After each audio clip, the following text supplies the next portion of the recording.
Police file.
মাগো, আমি বোধহয় তোর ভালো করতে যে সবচেয়ে বড় ক্ষতিটাই করে ফেললাম।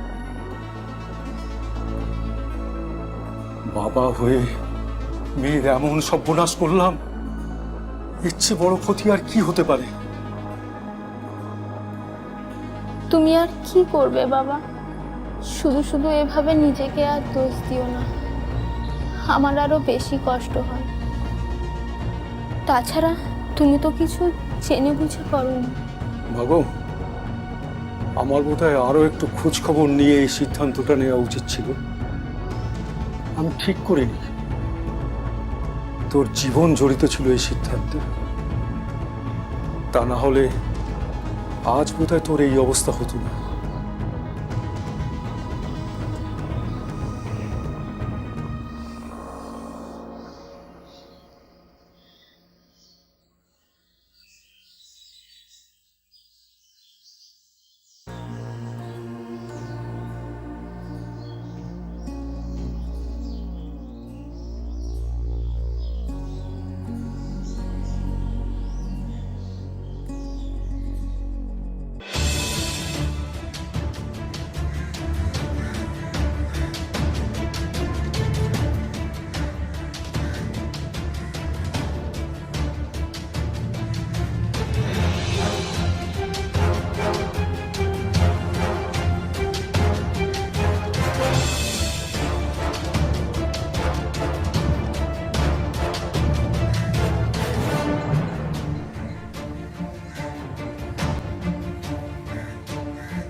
শোনো ইন্দ্র, তোমার কাছে আমার কিছু প্রশ্ন ছিল।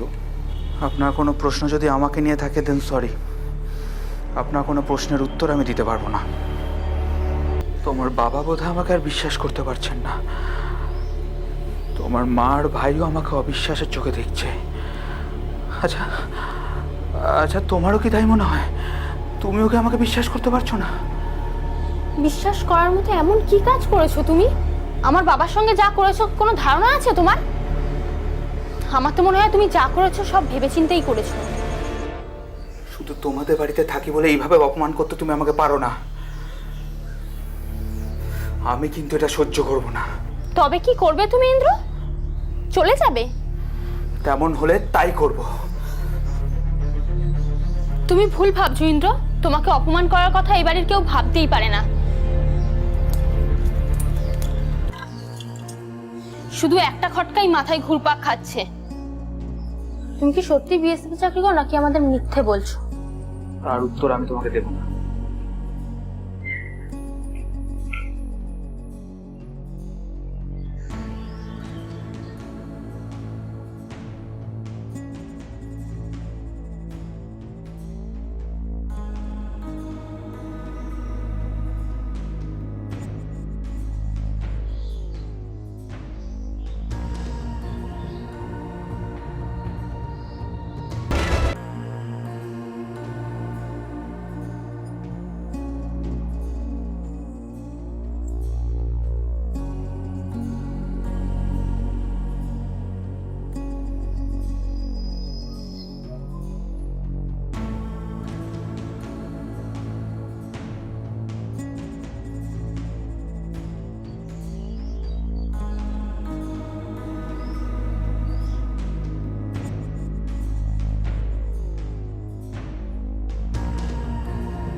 বাবা,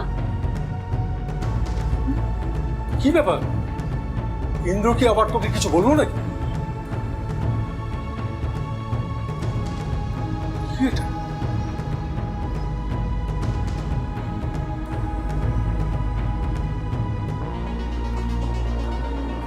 শোনো না, একবার বাজার যাবে, 1 কিলো চিনি আর 10টা ডিম এনে দেবে। কি হয়েছে গো, এভাবে কি দেখছো?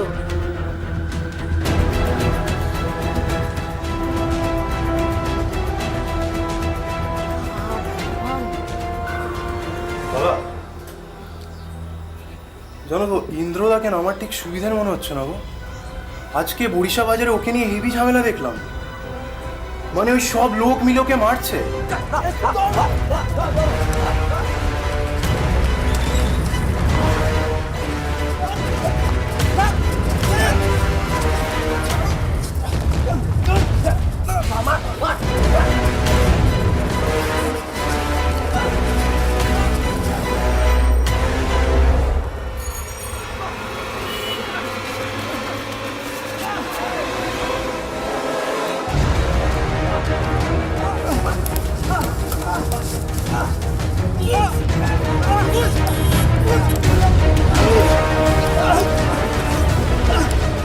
সে কি?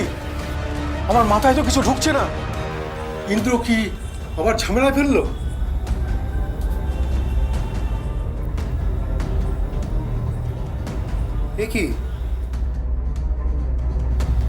এ কি করে হয়? তো পুরো জালি মাল।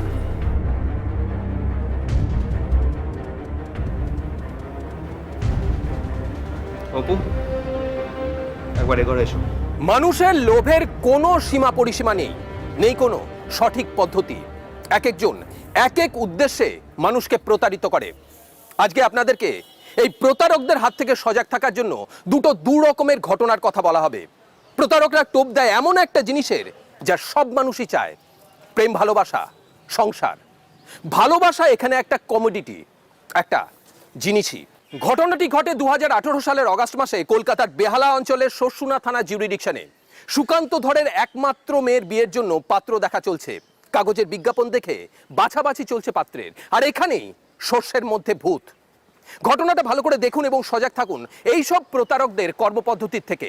ভালোভাবে জেনে রাখুন কোন কোন রাস্তায় আপনার কোন কোন দুর্বলতাকে অবলম্বন করে আপনাকে ঠকিয়ে সর্বশান্ত করে দেবে।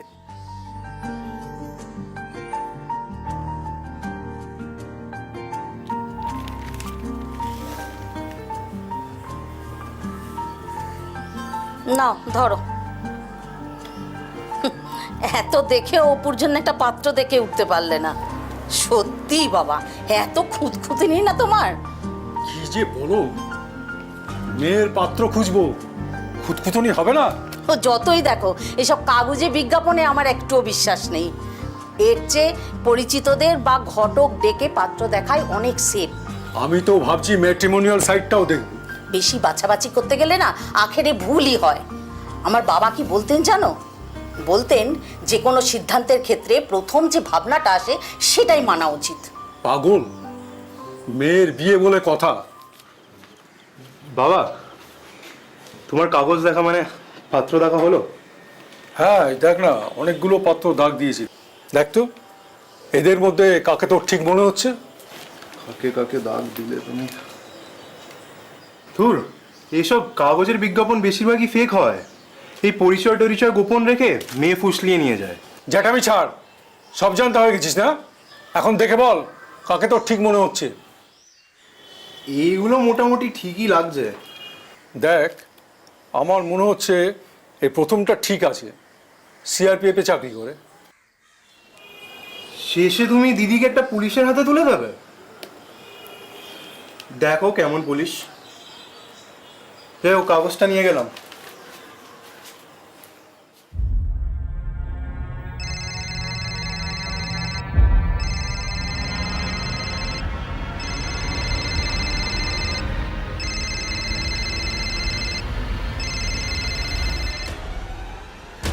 হ্যালো। হ্যালো, হ্যাঁ, আপনি কি ইন্দ্রজিৎ মণ্ডল বলছেন? হ্যাঁ বলছি, আপনি কে বলছেন? আমি সুকান্ত ধর বলছি। আজকের পত্রিকায় আপনাদের একটা বিজ্ঞাপন দেখলাম পাত্রপাত্রীর কলমে। আমার মেয়ের জন্য আমি একটা ভালো পাত্র খুঁজছি, সেই ব্যাপারে কি কথা বলা যায়? হ্যাঁ দেখুন, বিজ্ঞাপনটা আমার নামে বেরোলো। আমার গার্জেন বলতে আমার দিদি আর জামাইবাবু। এই ব্যাপারে ওনাদের সঙ্গে কথা বললেই বোধহয় বেশি ভালো হয়। ও, তো তাদের ফোন নাম্বারটা একটু দেবেন প্লিজ। হ্যাঁ হ্যাঁ, আমি বলছি, আপনি নোট ডাউন করে নিন। হ্যাঁ, বলুন। দেখুন, আপনার ফোন পে আমরা বাড়িতে সকলে মিলে কথা বললাম। আপনার কথা, আপনার মেয়ের ফটো আমাদের সকলের খুব ভালো লেগেছে। তাছাড়া আপনাদের মেয়েকে দেখতে খুব সুন্দর, এতে আমাদের কোনো আপত্তি নেই। বলছিলাম, আমার কিন্তু একটা শর্ত আছে, আর এই শর্ত না মানলে আমার পক্ষে বিয়েটা করা সম্ভব নয়। শুনলেন তো, আমার বাবা পুলিশে চাকরি করতেন, আর আমি ছোটবেলাতেই বাবা মাকে হারিয়েছি। সে কি? ইস, আগে তো বলেননি, কিভাবে হলো? ওদের অ্যাক্সিডেন্ট হয়েছিল। বিয়েটা করলে আমি এক্ষুনি করে নিতে চাই। আসলে আমার খুব শীঘ্রই বদলি হয়ে যাবে, আর বদলি হয়ে গেলে আমি আর ছুটি নিয়ে বিয়ে করতে আসতে পারবো না। এখনই এত তাড়াতাড়ি কিভাবে হবে? দেখুন, আমি অত ঘটা করে বিয়ে করতে চাই না। মন্দিরে বিয়ে আর ওখানেই রেজিস্ট্রি। হ্যাঁ, যদি লোকই খাওয়াতে হয় তাহলে সেটা পরে খাওয়ালেও চলবে। আমার একমাত্র মেয়ে, আর মেয়ের বিয়েতে বাবা মায়ের অনেক স্বপ্ন থাকে, এত চটজলদি বিয়ে? আমাকে একটু ভাবতে দিন।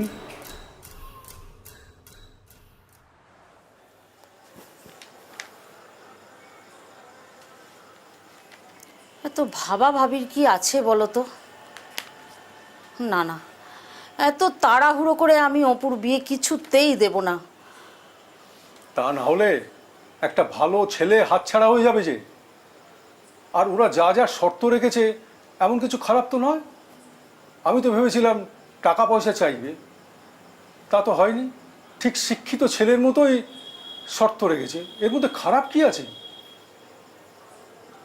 না না, এসব আমার ভালো লাগছে না। ইন্দ্র যাবতীয় শর্তে রাজি হয়ে সুকান্ত ধর তার মেয়ের বিয়ে দেয়। ইন্দ্র যে সিআরপিএফ এ কাজ করে সে কথা সম্পূর্ণ বিশ্বাস করে শুধুমাত্র মুখের কথায় এবং বাইরের চালচলনে। কোন মানুষের প্রকৃত পরিচয় পরীক্ষা না করে তার সঙ্গে পরিণয় সূত্র তৈরি করা কিন্তু বিপদকে ডেকে আনার প্রথম ধাপ। যাই হোক, ইন্দ্র এবং অপর্ণার বিয়ে হয়ে যায় মন্দিরে, কিন্তু রেজিস্ট্রি হয় না। ইন্দ্র বলে যে সে সময় সুযোগ বুঝে পরে সেটা করে নেবে। বিয়েকে আইনত না করা হলো বিপদের সূত্রপাতের দ্বিতীয় ধাপ। ইন্দ্র এবং অপর্ণার সংসার শুরু হয় পাটুলিতে, তার দিদি জামাইবাবুর বাড়িতে। কিন্তু অল্প কিছুদিনের মধ্যেই কোনো এক অজ্ঞাত কারণে ঝামেলা শুরু হয়। জঙ্গলের চারদিকে এখানে ওখানে সব ল্যান্ডমাইন পোতা। আমরা 7 জন রয়েছি, এক পা করে সব এগোচ্ছি। সামনে যেজন আছে সে যেখানে পা ফেলছে আমরাও ঠিক সেইখানে পা রাখছি। ফাটেনি? বাহ, ফাটেনি আবার? ওই তো কিছুটা এগোতেই হঠাৎ বুম, বাস্ট। সামনে যে দুজন ছিল তাদের দেহ চারিদিকে একদম ছিন্ন ভিন্ন হয়ে পড়ে গেল। এ কি, ভয় পেয়ে গেলে নাকি? পাবো না, তোমার যদি কিছু হয়ে যেত। হ্যাঁ, তা তো হতেই পারত। ওসব কথা বলো না। কেন, আমার কিছু হয়ে গেলে তোমার কষ্ট হতো? মানে কষ্ট হবে না? তার মানে এই দুদিনে তুমি আমাকে ভালোবেসে ফেলেছো, বলো? বারে, আমি সে কথা কখন বললাম? ও, তার মানে ভালোবাসোনি? ইয়ার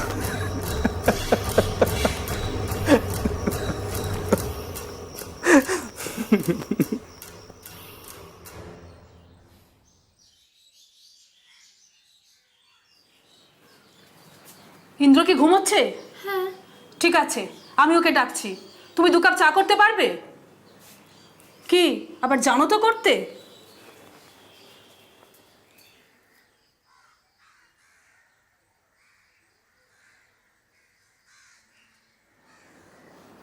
কি রে, ওঠ, উঠবি তো? কি হলো, এত হাঁক ডাক করছিস কেন? কথা আছে। কি? বেশ কিছুদিন হলো কাজ টাজ তো মিটে গেছে, এবার দূর হও আমার বাড়ি থেকে। সে কি, এত তাড়াতাড়ি কোথায় যাবো? তা তো জানি না, কন্ট্রাক্টে যা ছিল তাই বলছি। 2 দিন টাইম দিলাম, নিজেদের একটা ব্যবস্থা করে নাও, না হলে বাক্স টাক্স সমস্ত ছুঁড়ে রাস্তায় ফেলে দেবো। এই যে চা বানাতে বলেছিলাম, করেছো? আমার ঘরে গিয়ে চাটা পৌঁছে দিও।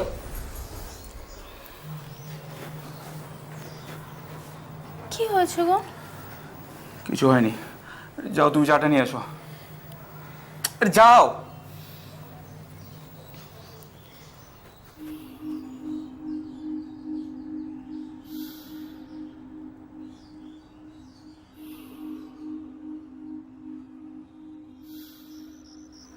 আমি আর কোনো কথা শুনতে চাই না, কালকেই আমার বাড়ি থেকে বিদায় হবে তোমরা। এই যে মেয়ে, কালই তোমার বরটাকে নিয়ে আমার বাড়ি থেকে চলে যাবে, নইলে ঘেঁটি ধরে বাইরে বার করে দেব। মনে রেখো কথাটা, তুমিও মনে রাখো কথাটা। আমি তো কিছুতেই বুঝে উঠতে পারছি না দিদির ব্যাপারটা। উনি কেন করছেন এরকম? আমাদের এই বাড়ি ছেড়ে চলে যেতে হবে অপু, এখানে আর আমাদের থাকা চলবে না। সেটাই তো কথা ছিল, তুমি তো বলেছিলে বিয়ের পর তোমার বদলির অর্ডার আসবে আর আমরা এখান থেকে চলে যাব।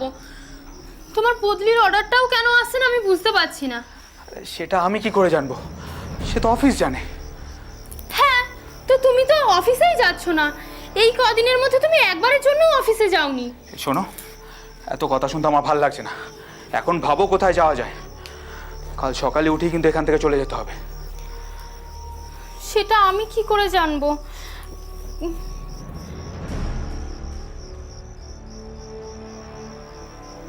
একমাত্র আমাদের বাড়ি ছাড়া তো আমার আর কোনো জায়গা জানা নেই।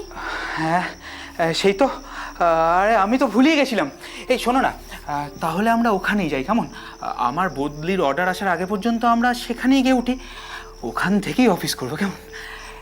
এই শোনো না, আমার না ভীষণ খিদে পেয়েছে। হ্যাঁ, যাও না, আমার জন্য খাবার নিয়ে এসো না, যাও না।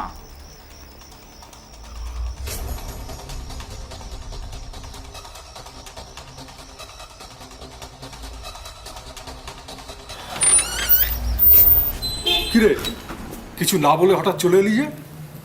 কেন আসতে পারি না?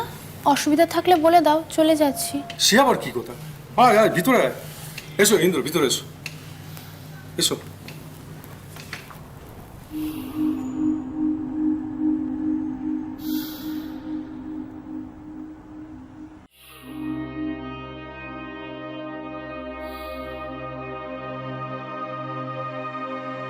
দেখো, এইভাবে আর এই বাড়িতে থাকতে আমার ভালো লাগছে না। কতদিন হলো বলো তো আমরা এই বাড়িতে এসেছি?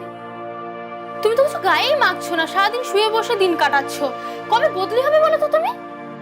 জানি না, এখনো কিছু বলেনি। বলেনি মানেটা কি? তুমি বদলি হবে বলেই তো আমাদের 7 তারিখে বিয়েটা হলো, নয়তো অপেক্ষা করা যেত।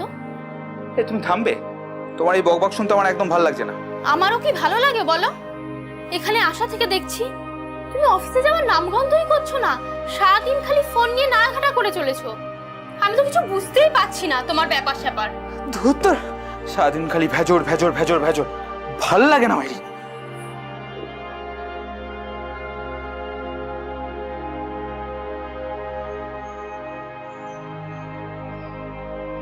বাবা, মা 1000 টাকা দিতে বললো, গ্যাসের টাকা আর মাসকাবারি জিনিসের জন্য। ও হ্যাঁ, একেবারে ভুলে গিয়েছিলাম রে। আচ্ছা, কি ব্যাপার বলতো? ইন্দ্র আজকাল অফিস টফিসে যাচ্ছে না, কিছু হয়েছে নাকি ওর? আমি জানি না, কিছু বলতে গেলেই খ্যাক করে ওঠে। আমার এসব ভালো লাগে না। আচ্ছা, এতদিন তোরা এখানে রয়ে গেলি, ম্যারেজ রেজিস্টারকে খবর দিলে সে তো এসে শৈশবিদগুলো করিয়ে নিতে পারত, সেটাও করলো না।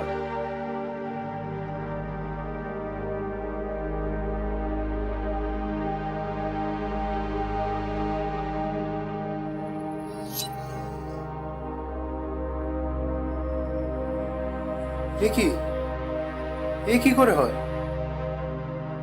তো পুরো জালি মাল। আমার বিয়ের সম্বন্ধ হয়েছে পেপার দেখে 4 জুন 2017, যেখানে ও বিয়ের অ্যাড দিয়েছিল। সেখানে লেখা ছিল যে সিআরপিএফ এ কর্মরত পিতৃমাতৃহীন পুত্রের জন্য ফর্সা স্লিম ন্যূনতম মাধ্যমিক পাস পাত্রী চাই। এবং আশপাশ থেকে আমার বাবা মা খবরও নেয় যে কেমন ছেলে বা কিছু। ওর ওখানে মানে সবাই জানে যে খুব ভালো ছেলে। বিয়ের 2 দিন পরে ওর ফোন এসেছিল। তারপরে মেয়েটার ফোনটা আমি ধরি এবং মেয়েটা আমাকে বলে যে তুমি অভিজিতের ওয়াইফ বলছো? আমি বলছি হ্যাঁ বলছি। বলছে তোমাকে না আমার অনেক কিছু বলার আছে। আরও 2-1টা মেসেজ দেখি যেখানে ওকে নাম্বারে মেসেজ করছে যে তুই আমার টাকা ফেরত দিবি, না হলে আমি দেখাবো তোর মজা। আমার সন্দেহ হয় যে ওর ফোনটা কেন আমাকে ধরতে দেয় না, ফোনটা বা ওর ওয়ালেটটা। এই রেজিস্ট্রিটা করছে না, ভোটার ফটোগুলো দেখাচ্ছে না। ও ঘুমিয়ে থাকাকালীন সকালবেলায় ওর ওয়ালেটটা মানে খুলে। স্ত্রী মারা গেছে, আদপে সে কি কাজ করে সেটা জানা যায় না। সেই নিউজ পেপারে বিয়ের বিজ্ঞাপন দিয়েছিল, নিজেকে ইন্দ্র মণ্ডল নামে সবার কাছে পরিচয় দিয়েছিল। আর এই দিদি জামাইবাবুর আসল পরিচয়ও অজ্ঞাত। এরপর অপর্ণা পুলিশের দ্বারস্থ হয়, কিন্তু তাতে কোনো সুরাহা হয়নি। ইতিমধ্যে অপর্ণা ইন্দ্রর সঙ্গে আরেকটি মহিলার ঘনিষ্ঠ ছবি হাতে পেয়েছে। এই ইন্দ্র বিভিন্ন মহিলাকে বিয়ে করে, কিছুদিন সংসার করে, তাদেরকে ভোগ করে, এরপর কিছুদিন সংসার করার পর উধাও হয়ে যায়। তারপর আবার বিজ্ঞাপন দেয়। পুলিশ এখনো পর্যন্ত অ্যারেস্ট করতে পারেনি এই জালিয়াতকে। আমি চাইছি ব্যাপারটা হাইলাইট হোক, আর মেয়েগুলো বাঁচুক এবং থানা যেন এর বিরুদ্ধে একটা অ্যাকশন নেয়।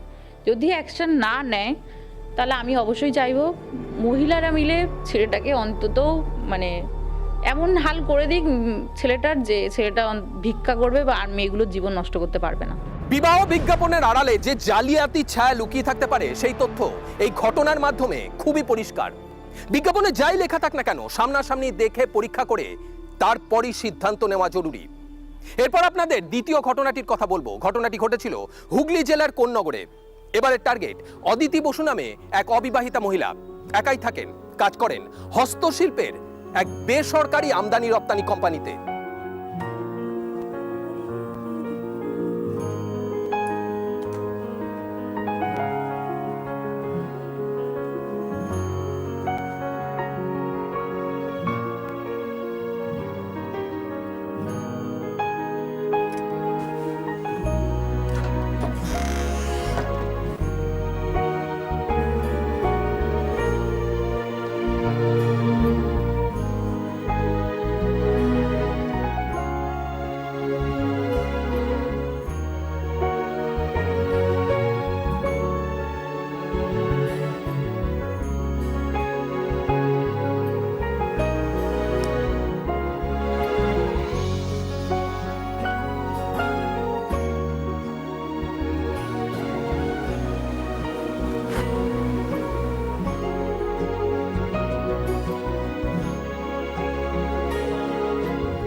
দিদি, অদিতি দিদি, দাঁড়াও। হ্যাঁ বলো বিপাশা। শুনুন না, আমার বোনটাকে আপনার অফিসে একটু নিন না। ওর একটা চাকরি খুব দরকার। অনেক দিন ধরে বলবো ভাবছি, আপনি এত ব্যস্ত, বলবার সুযোগই পাচ্ছিলাম না। বেশ তো, তুমি এক কাজ করো, এই রবিবার তোমার বোনকে নিয়ে আমার বাড়ি চলে এসো, ওখানে কথা বলে নেব, কেমন?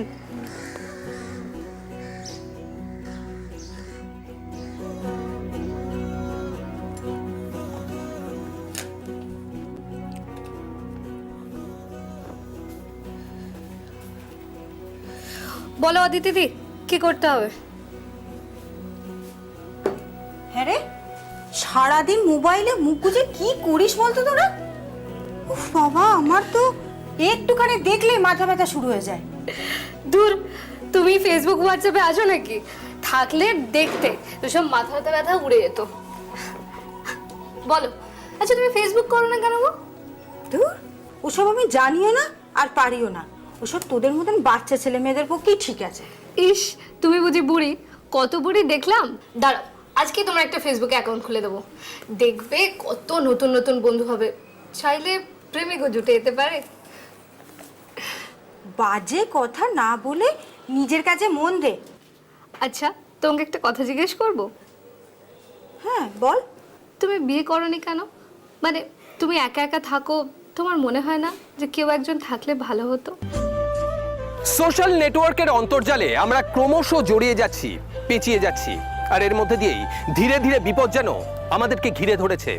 যদি সজাগ না হই তাহলে এর থাবা থেকে আর আমাদের নিস্তার নেই।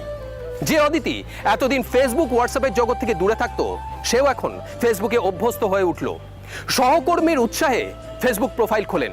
প্রথম প্রথম বেশ মজা পেয়ে যান, পুরনো বন্ধু বান্ধবদের খুঁজে পান, গল্প স্বল্প হতে থাকে, বেশ সময় কাটতে থাকে।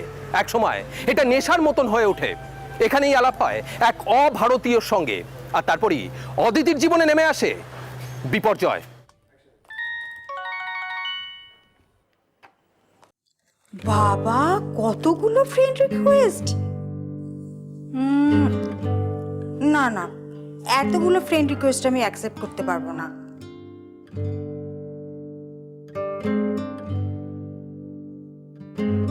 উমা, বাংলাদেশ থেকেও? কি নাম? রেহমান আলম বাচ্চু। আচ্ছা, রিকোয়েস্টটা কি অ্যাকসেপ্ট করব? করে ফেলি।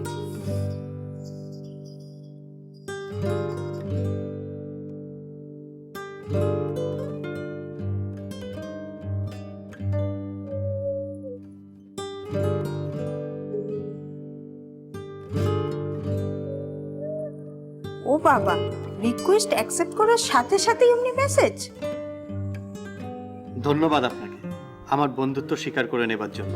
আমার নাম রেহমান আলম বাচ্চু। আমার নাম অদিতি। আমি খুব অবাক হয়েছি আপনার বন্ধুত্বের আহ্বানে। ধন্যবাদ আপনাকে। অদিতি দি। হ্যাঁ বল। এক ভদ্রলোক অনেকক্ষণ ধরে তোমার জন্য অপেক্ষা করছেন। আমার জন্য? কি বলতে? কিছু নাম বলেছেন? হ্যাঁ, কি যেন নামটা বললো, বাচ্চু, বাংলাদেশি। তাই নাকি? নিয়ে আয়, নিয়ে আয় তাড়াতাড়ি।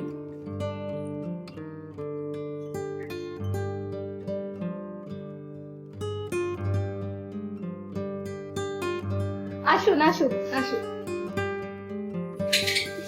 নমস্কার। আর আমার তরফ থেকে আসসালামু আলাইকুম। নমস্কার। অদিতি দি, তাহলে আমি আসি। হ্যাঁ হ্যাঁ, তুই যা। বসুন। আপনি এভাবে আসবেন আমি তো ভাবতেই পারিনি। আসার আগে অন্তত একবার বলবেন তো। আসলে আপনাকে আমি একটা সারপ্রাইজ দিতে চেয়েছিলাম। যদি আগে থেকে বলে দিতাম তাহলে কি এই মজাটা পেতেন বলুন? সেটা অবশ্য ঠিক কথা। আচ্ছা, আমি বোধহয় এইভাবে না বলে এসে আপনাকে একটু অসুবিধায় ফেললাম। আরে না না, একদম না, বলুন আপনার জন্য কি করতে পারি আমি। আসলে আপনাদের কোম্পানি তো ইম্পোর্ট এক্সপোর্ট করে। হ্যাঁ, কিন্তু শুধুমাত্র হ্যান্ডিক্রাফটস গুডস। হ্যাঁ, আসলে বাংলাদেশে আমিও ঠিক সেম এই কাজটাই করে থাকি। আমি কি ভারতে আপনাদের কোম্পানির সঙ্গে এই কাজটা করতে পারি? দেখুন, এক্ষেত্রে আমার হায়ার অথরিটির সাথে আপনাকে কথা বলতে হবে। আচ্ছা, আমি কি ওনাদের সঙ্গে কথা বলতে পারি? হ্যাঁ নিশ্চয়ই, আমি আপনাকে কথা বলিয়ে দেব। অনেক ধন্যবাদ আপনাকে।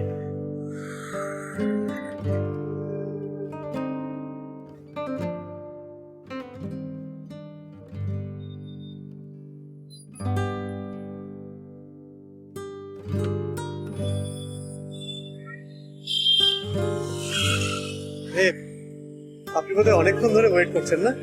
না না, এই তো এক্ষুনি এলাম। আচ্ছা শুনুন না, অনেক বেলা হয়ে গেছে, খিদেও পেয়েছে। চলুন লাঞ্চটা আগে করে নিই, পাশে একটা ভালো রেস্টুরেন্ট আছে। আচ্ছা চলুন। চলো।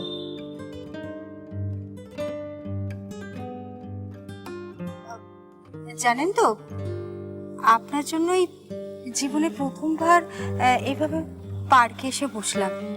তাই নাকি? কেন, আপনার জীবনে কোনো বন্ধু বান্ধব নেই? না, আসলে সেইভাবে কোনো বন্ধু বান্ধব নেই। আমি ছোট থেকে একটু একা থাকতেই বেশি ভালোবাসি। তার মানে এখানে এসে বোধহয় আপনার ভালো লাগছে না, তাই না? এমা না না, আমার বেশ ভালো লাগছে। আসলে কি জানেন তো, একা থাকতে থাকতে না কিরকম যেন হাঁপিয়ে উঠেছে। আপনাকে যে কি বলে ধন্যবাদ দেব, আপনার কোম্পানির সঙ্গে কাজ করতে চলেছি, আর এটা আপনার জন্যই সম্ভব হলো। আপনাকেও ধন্যবাদ, আপনি আমাকে বন্ধু ভেবেছেন। আরে সে তো আপনি অ্যাকসেপ্ট করলেন বলে এই বন্ধুত্বটা হলো। আমার এখানে এসেছে কি ভালো লাগছে না। আর আপনার সঙ্গে এই সময় কাটানোটা আমার কাছে যে কতটা মূল্যবান।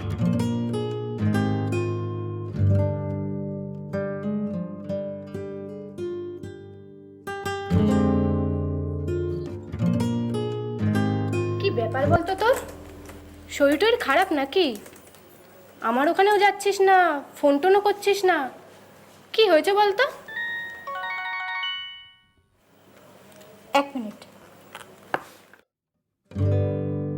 একটা রিকোয়েস্ট আছে। রিকোয়েস্ট? হ্যাঁ হ্যাঁ বলুন না।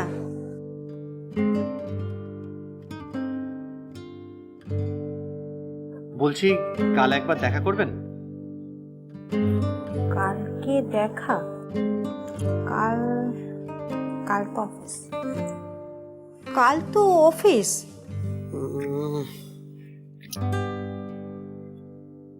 অফিসের পর?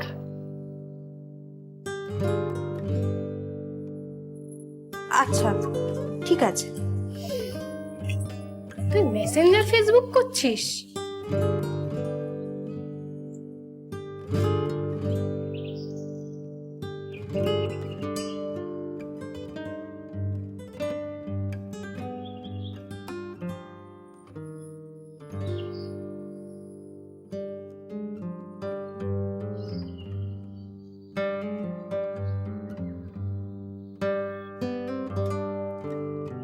সরি, আমার আসতে একটু লেট হয়ে গেল।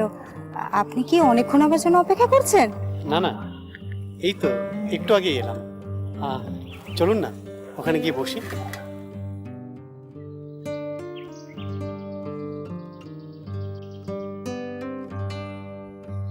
বসুন।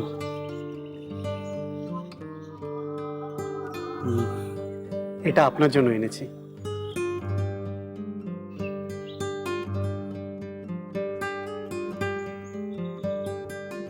একটা কথা বলতে চাই অদিতি।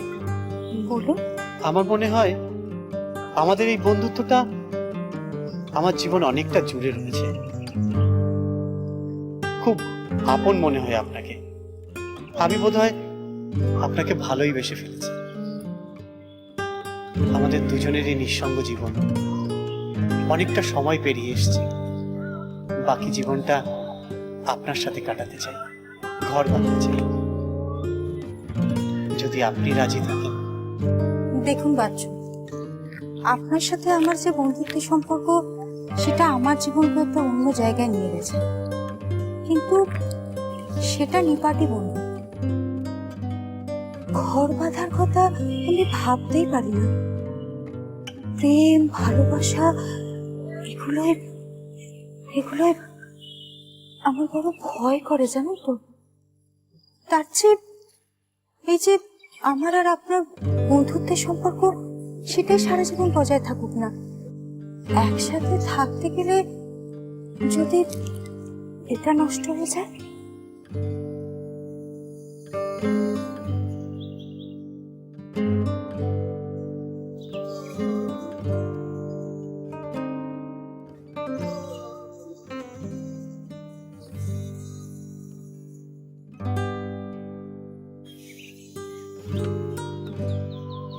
বুঝতে পারছি আপনার কথা, আমি আপনাকে জোর করব না,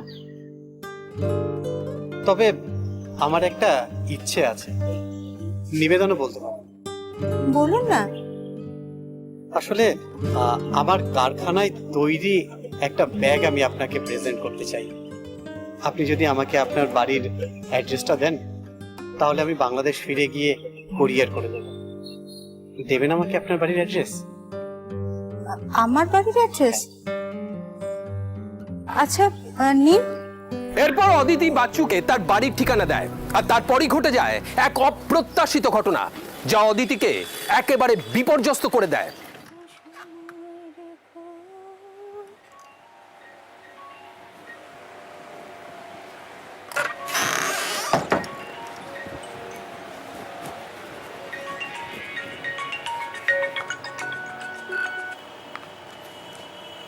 হ্যালো, অদিতি বসু বলছেন? হ্যাঁ বলছি। আমি দমদম এয়ারপোর্টের কাস্টমস অফিস থেকে বলছি। বাংলাদেশ থেকে আপনার নামে একটা ব্যাগ কুরিয়ার করে পাঠানো হয়েছিল। আমরা সেই ব্যাগ চেক করে ওর ভেতর থেকে ভারতীয় মুদ্রায় প্রায় 48 লক্ষ টাকার সোনা এবং মার্কিন ডলার পাই। ব্যাগটা যদি আপনাকে ফিরে পেতে হয়, আপনাকে 13 লক্ষ টাকা ট্যাক্স পে করতে হবে। 13 লাখ টাকা? হ্যাঁ, আপনার হাতে 2 দিন সময় আছে। এর মধ্যে না নিলে কিন্তু পুরোটাই ফরফিটেড হয়ে যাবে, আপনি আর পাবেন না। হ্যালো হ্যালো,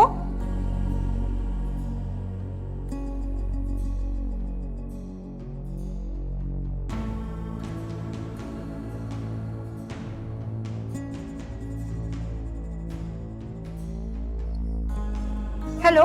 হ্যাঁ অদিতি, হ্যাঁ বাচ্চু, আপনি ফোন করেছেন, খুব ভালো হয়েছে। এইমাত্র দমদম এয়ারপোর্ট থেকে কাস্টমস অফিসার ফোন করেছিলেন। হ্যাঁ আমি জানি। আসলে ওগুলো না ওই আমার ভুলেই আপনার ব্যাগে চলে গেছে। গয়না ডলার মিলে 48 লাখ টাকার উপরে হবে। আপনি দয়া করে যদি ওগুলো টাকা দিয়ে ছাড়িয়ে নেন, তাহলে আমার খুব উপকার হয়। দেখুন, ওগুলো আপনারই থাকবে, আপনি না ছাড়ালে আমার খুব লস হয়ে যাবে। বন্ধুত্বের খাতিরে এটুকু কি আপনি আমার জন্য করবেন? আচ্ছা ঠিক আছে, দেখছি কি করতে পারি। অনেক ধন্যবাদ আপনাকে।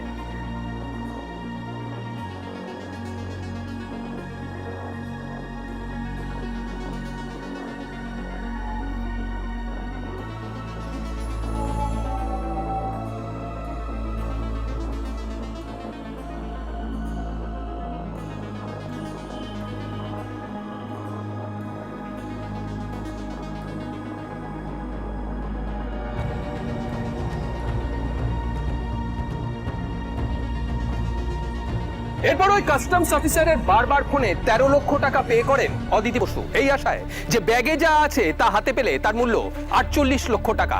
কিন্তু সমস্ত টাকা দেবার পর অদিতি দেখলেন যে সবাই উধাও, কেউ কোথাও নেই। নিজের সমস্ত ব্যাংক ব্যালেন্স তো বটেই, এমনকি সুদে টাকা ধার নিয়ে সেই টাকাও দিয়েছিলেন। তিনি যে প্রতারিত হয়েছেন সেটা বুঝতে পারলেন টাকা দেবার পর। কলকাতা এয়ারপোর্টে গিয়ে এমন কোনো ব্যাগের হদিশ তিনি পাননি, সবটাই ছিল মিথ্যে। এরপর বাচ্চুরও কোনো খোঁজ পাওয়া যায়নি, লজ্জায় কাউকে জানাতে পারেননি যে তিনি সর্বশান্ত হয়েছেন। এরপর কাউন্সিলরের সহযোগিতায় সাইবার সেলে অভিযোগ জানান। পরপর দুটো ঘটনা আমাদেরকে দেখিয়ে দিল যে আমাদের কিছু কিছু দুর্বলতা এবং চোখ কান বুঝে অপরিচিত মানুষকে বিশ্বাস করাটা ভুল। মনে রাখবেন, প্রতারকরা ওত পেতে বসে আছে আপনাকে পাকড়াও করবে বলে। দেখবেন কোনোভাবে যেন তাদের প্রবেশের পথটা তৈরি করবেন না, হোক না সে বিজ্ঞাপনে আকৃষ্ট হয়ে বা ফেসবুকের মধ্যে দিয়ে। আর প্রতারিত হলে চক্ষু লজ্জা নিয়ে বসে থাকবেন না, সঙ্গে সঙ্গে প্রশাসনের দ্বারস্থ হন, আপনার অভিযোগ দায়ের করুন। মনে রাখবেন, আপনার চুপ করে থাকা মানে সেই প্রতারক কিন্তু আবারও সুযোগ পেয়ে যাবে আরেকজনকে ঠকানোর। আজ এই পর্যন্তই, পরবর্তী পর্বে ফিরে আসবো এরকমই কোনো সত্য ঘটনার চিত্ররূপ নিয়ে। ততক্ষণ সুস্থ থাকুন, সতর্ক থাকুন, সাবধানে থাকুন আর দেখতে থাকুন পুলিশ ফাইলস।